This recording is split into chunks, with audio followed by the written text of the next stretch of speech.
Welcome, everybody, to another edition of the Go 24/7 podcast. I'm Matthew Brune, and joining me once again today to preview the LSU fall camp is Glen West. Glen, how you doing?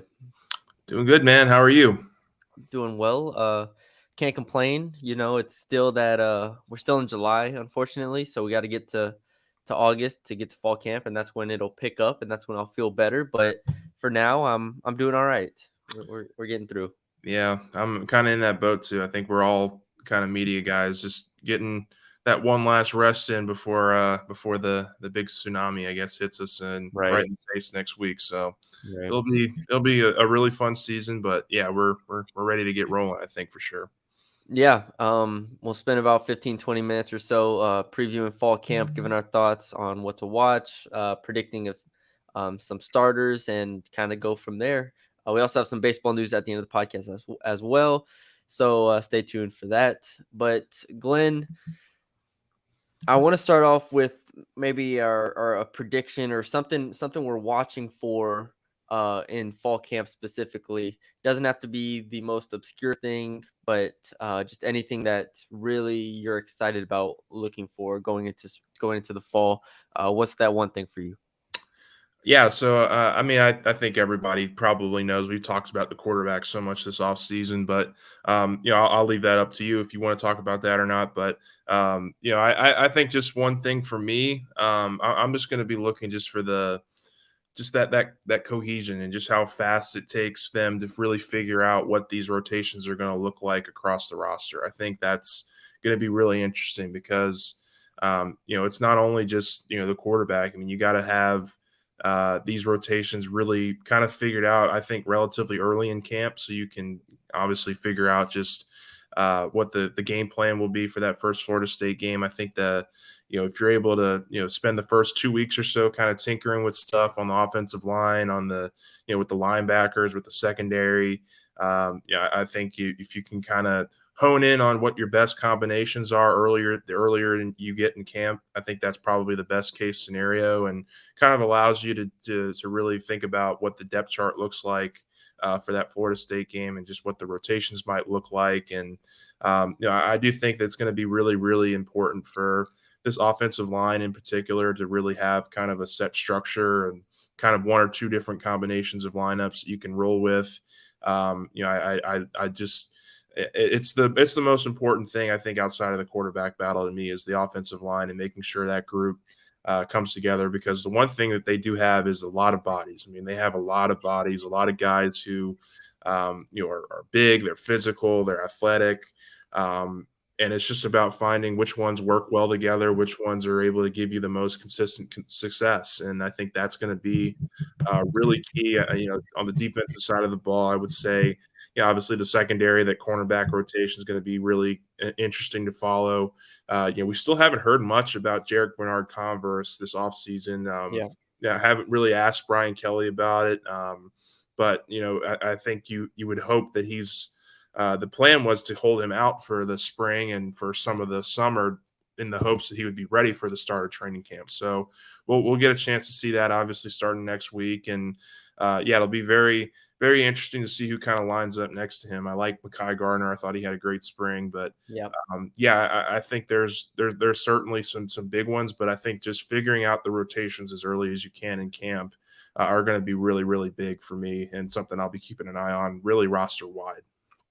Yeah, I mean, the offensive line and quarterback are the two biggest ones. They're the two that whenever I'm asked about them, I can never give a solid answer. Obviously, like when it comes to who is going to start, like I can beat the drum of whoever, like Garrett Nussmeier forever. But if they ask who is going to start or who Brian Kelly is going to start, I mean, We don't know.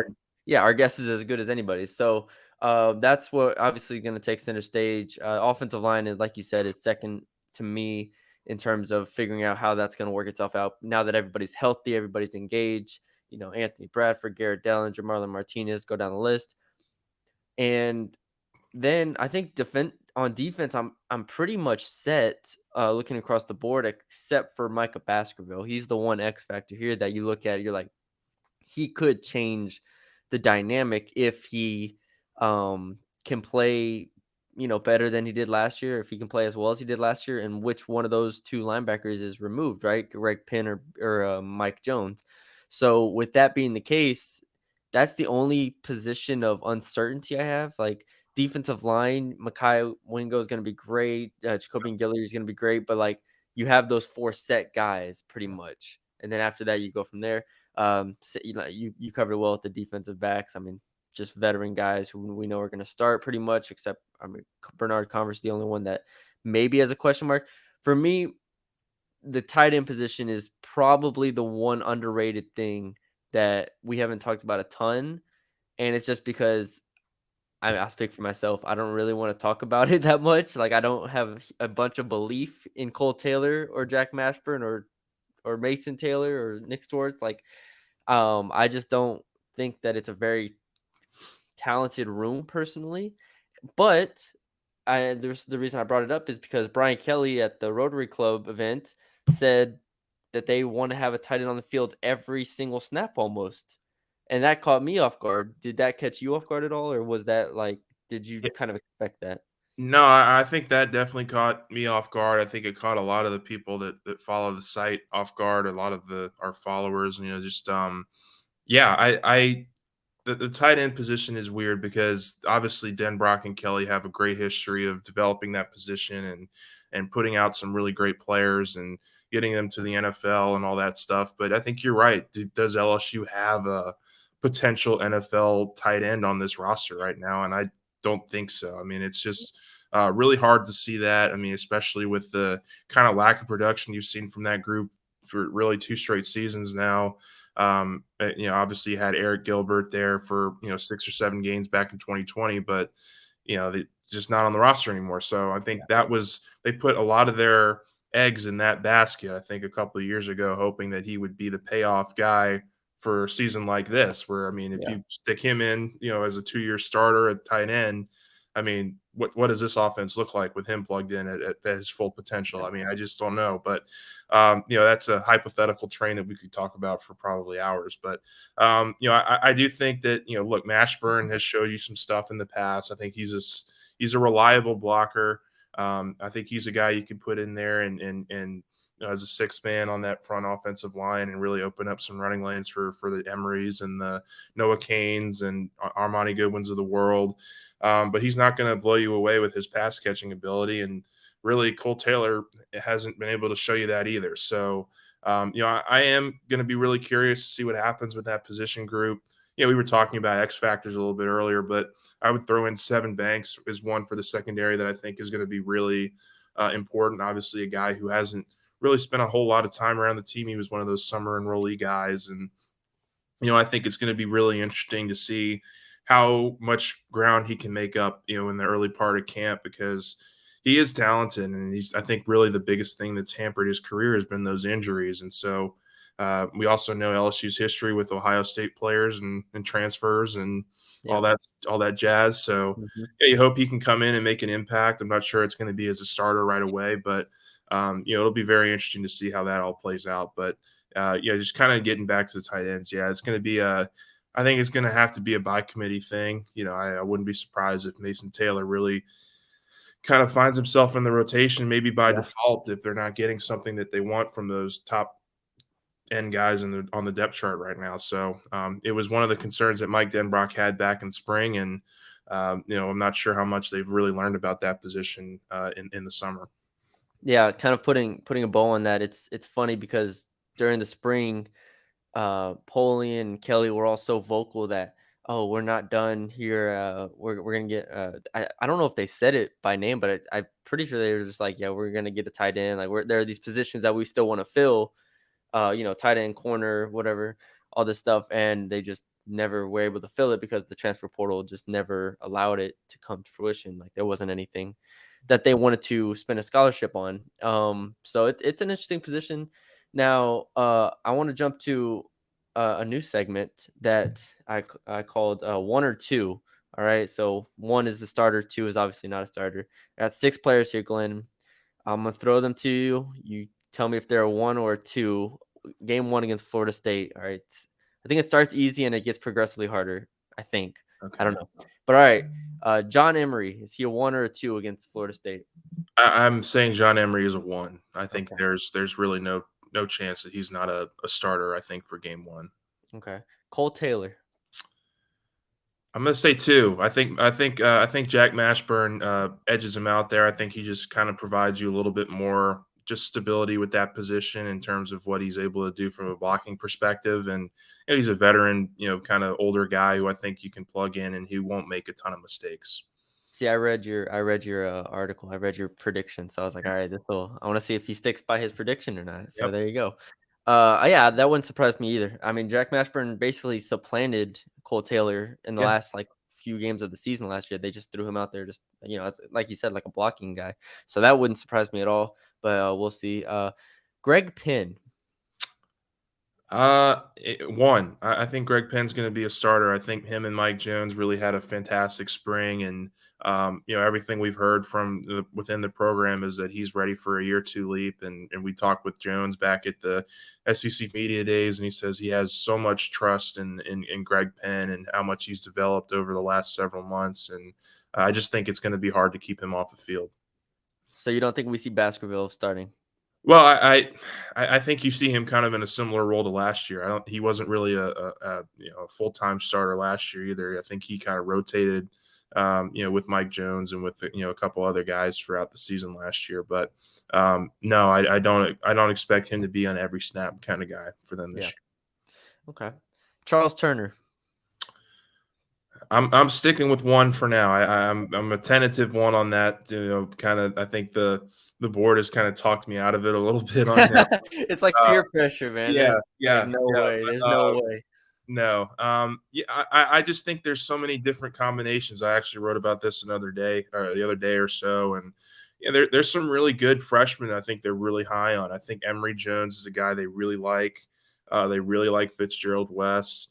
I'm not sure that those guys are going to be able to supplant Charles Turner day 1 against Florida State. I mean, those guys are true freshmen who have never played a down of college football, and so I do think just from the veteran perspective that you want to have a guy like Charles Turner out there.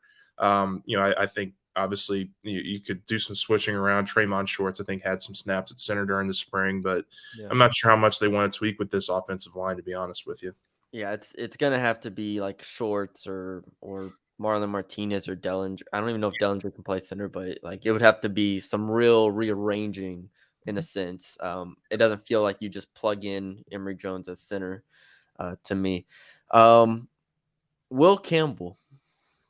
Oh, 1 for sure. I Okay. think that's one of the ones I feel most comfortable about. I mean, just everything we've heard from the staff, comparing him to kind of a young Andrew Whitworth. I mean, that was kind of the buzz we heard back in spring was how quickly he adapted to the college game. How after 1 week, or I even think Brad Davis about a week or 2 ago said he's going to be a superstar. He was Yeah. on Jordy Culotta's show and talked him up really, really well. So I do think that Campbell's going to be a day 1 starter. I think the North Texas in me is scared of freshmen still Yeah, because North Texas there's just never a chance where the true freshman would come in and just start on the offensive line like this. But I mean, obviously, this is a completely different animal. Will Campbell's just a monster player. I'm no denying that. It's just like, damn, this guy's gonna just step in here and be a starting left tackle. And I mean, yeah, he definitely should, and I would project him to be a start as well. I just to put him on here because like the more I look at this roster and the depth chart, it's like senior, junior, like veterans, and then Will Campbell's there, and it's yeah. like, I oh, think this it's something he earned. I mean, it's is something he earned back in the spring, and I don't think they would have put him there if he didn't earn that spot. And he was really a kind of staple there at that position at left tackle by the end of spring. So, I mean, I'm just going to ride with what the coaching staff has said, what they've shown through their actions, and yeah, I expect Will Campbell to take a pretty good early hold of that left tackle spot. yeah. All right, again, this is who we believe there is going to start week 1 against Florida State. Last one I have here, couldn't get out of this, Miles Brennan. Um, I'm gonna say 2. I gotta stick with my guns, man. Or 3, you could say 3 too. Well, you said 1 or 2. I mean, I I know, don't, I know. but too. I mean, you and me have been kind of tooting Nussmeier's horn for really the last month or so, and I can't get off of it now. I mean, I think I'm kind of dug in until we see something otherwise In the in fall. the Yeah. fall. But I think he gives you the highest upside of any of those guys. And if you're a first year coach like Brian Kelly, um, you have some leeway with this roster and with this Yep. team. Um, if Nussmeier shows you that he can be the guy this year, you make that move. I mean, you just have to. But if we had to project who Kelly and Denbrock are going to start, do you think it will be Nussmeier? Oh, if we're projecting who they want to, who they'll Like most who? Yeah. start, Like I um, obviously like it's a guess for us. Like yeah, we don't know, and that's why we've reverted back to who we think should start. Like that's been our whole thing. right, Is we just think yeah. Nussmeier should start. The question of who we think is going to start is a completely different and more difficult question that I can never answer on Then on I yeah. would say he goes with one of the veterans. I would say a one with Brennan then, just because if you're looking at it from his perspective, first game of the year, want to get off to a good start. You want to have some leadership out there, some veteran presence out there. Miles doesn't have the obviously the experience that a fifth year senior usually has, but he I think he's still kind of your best pocket presence guy. I think he's very aware of kind of what the defense is showing. I think he's seen a lot in his 5 or 6 years here, and I think you can feel comfortable throwing him out there against Florida State in the Superdome in that kind of a venue and environment. Yeah, and we've said it before, you can't really go wrong with picking between these 3, and that's why we trust the coaching staff 100% here. Mhm. It just seems like to me, and this is our opinions will develop throughout fall camp depending on how much we're able to see, which might not be a ton, honestly, so we don't know how much it'll change, but Brendan might be the safe bet, right? Yeah. And that might be for Brian Kelly going against Florida State, he might want the safe bet, and that might be what they go for here, so we'll see. But all right, that's all the one or twos I got. Last question I have before we jump to baseball real quick, and this is something that's been on my mind a little bit, is how much pressure do you feel like is on Brad Davis this year? Just whether it's between, obviously they've picked up the recruiting. I'm not worried about them on the recruiting front. They've picked it up well, and they're going to be fine, especially once these Louisiana guys, if they can get Hurd and Adams, the recruiting will be fine. But obviously, coming off back-to-back years where the offensive line was sketchy, and so this is a year where it's kind of his imprint on the team is going to be felt a little bit more. Do you feel like there's a lot of pressure on Brad Davis here? I do to a certain extent. I think look, he was obviously this was his first year last year. They Mhm. had some very bizarre circumstances happened last year to where he got the job pretty much in the summer, and so he didn't have a whole lot of time with that group last year. What we do know about him and what we've learned just through his years at Arkansas, through all the people who have talked about him, including Brian Kelly back at SEC Media Days, he was very complimentary of Brad Davis. But this is a guy who knows how to develop talent, and I think that's going to be the one criteria you need to judge him on this year is how far along do guys like Garrett Dellinger come? How far along do Will uh, Campbell. Will Campbell, Bradford, who's just recently rejoined the team, guys who have been around the program now for over a year? I think those are the ones you really have to look at, um, even above the transfers. Like, I would say Miles Frazier, Tremont Schwartz, those are guys that you're expecting to come in and be ready.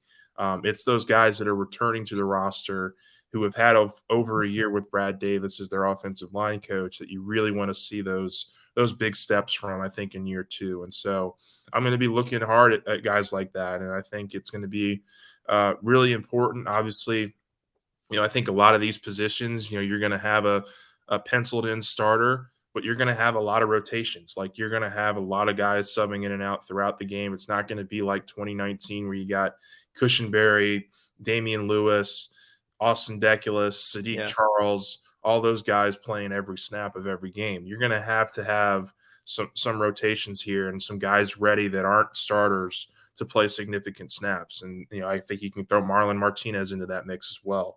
Xavier Hill into that mix. I mean, there's a lot of players that are returning, I think, on this roster that you really want to see that year 2 jump and see that Brad Mhm. Davis impact. And yeah, I think that's really really important. What are your thoughts on that? Yeah, I mean, you lose 4 starters to the NFL draft, you need those guys to basically come and replace them. Like you said, evaluating him only on last year is probably unfair, especially since the second half of the year was so much better than the first half of the year, Mhm. so you if anything, you wanna give him credit for that, Yeah. and now for me, it's just it can't take that long. It has to be by week 3. I mean, obviously, by week 1, you would love it, but, I mean, no team is perfect at week 1, right? So, let's say realistically by Mississippi State, they should be on the same page. They should be clicking at this point. Like this can't take 5, 6 weeks into the season because then you might drop a game like Mississippi State that you shouldn't drop.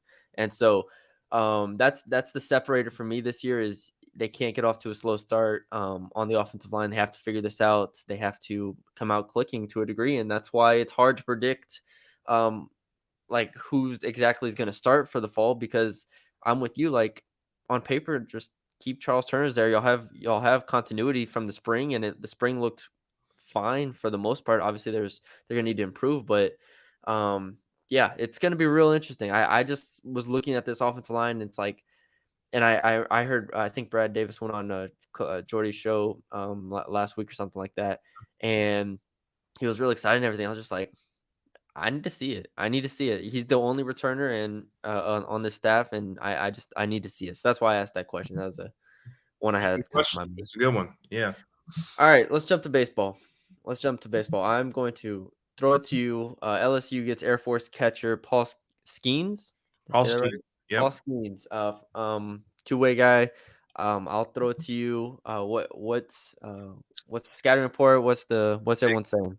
Yeah, big time addition. Obviously, a pitcher slash catcher, a guy who started 51 games last year at catcher and batted over 300. I think he was around 314 with about 13 home runs and 38 RBIs during his year last year. But I mean, obviously, more importantly, I think is his impact on the mound. He was a guy who threw sub 3 ERA. He was a 2.73 ERA with 96 strikeouts last year at Air Force. I mean, a guy who can absolutely shove, from the mound. I think he's a guy that you're going to really expect to come in and compete for a weekend job, and I think it really sets LSU up beautifully for what's to come. I think I'm working on a piece right now that'll be out very very soon, but just the impact of having these 4 transfers. When you look at Paul Skenes, Thatcher Hurd, the pitcher from UCLA, Christian Little, the pitcher from Vanderbilt, and Tommy White, the slugger from NC State. It shows there's a shift. There's a shift going on right now with LSU and with this program, in that you obviously want to build for the future, but you also have to build year to year. And I think that was something that Jay Johnson told us really after the season, that he's kind of had to shift his focus and shift his mindset on how he wants to build this roster year in and year out. And so adding, honestly, probably 4 of the best transfers in the country. I mean, probably 4 of the 7 or 8 best to this roster next year, with a team that returns Dylan Cruz and Trey Morgan and Josh Pearson and Gavin Dugas. I mean, this is going to be a loaded roster next year. There's going to be absolutely no qualms about the pitching staff. You got it. I think you have really 3 or 4 guys that you can. Safe to say that we'll be competing for weekend jobs in Hurd and Little and Ty Floyd and Skeens. That's a weekend rotation there that can compete with the best of them. And so you got to get that development right. You got to get them ready for next year. But there's going to be some very high expectations on this LSU team to get back to a place they haven't been in about 5 years now, which is Omaha. So I think that is the kind of move that you make here when you bring in Skeens, is another piece you can add to that Omaha Fire. Yeah, I saw Leah Van on Twitter was asked where this team will rank in the preseason poll, and she was just like, "It's July. I'm not answering a baseball question in July." And I Yeah, was like, "Yeah, that's fair." So, respect to Leah for that one. She puts in a lot of work for the baseball beat, and yeah, yeah, so yeah. I saw that, and I was just It's like, never too early to make your predictions. I know that there's some people on our board who have already copped Omaha tickets. They already have plane tickets and all that stuff for next year. So more power to you, man. I couldn't pull the Whew, trigger on that this quick, but whew. um, Yeah. Not after watching the last 2 years, the 1 seeds go down like how they've gone. It's just no. Yep. I'm good. I can hold reservation. Yep. All right, man. I think that's all we got. We appreciate y'all for joining us. Good football preview with some baseball talk at the end. Fall camp start up next week, so we'll be covering that. Check all that out on Go 24/7. Become a subscriber, $1 for the first month. That'll get you through fall camp into the season. Glenn, we're almost there. We're Almost almost there. there. Almost there. So thank y'all for joining us, and we'll talk to y'all later.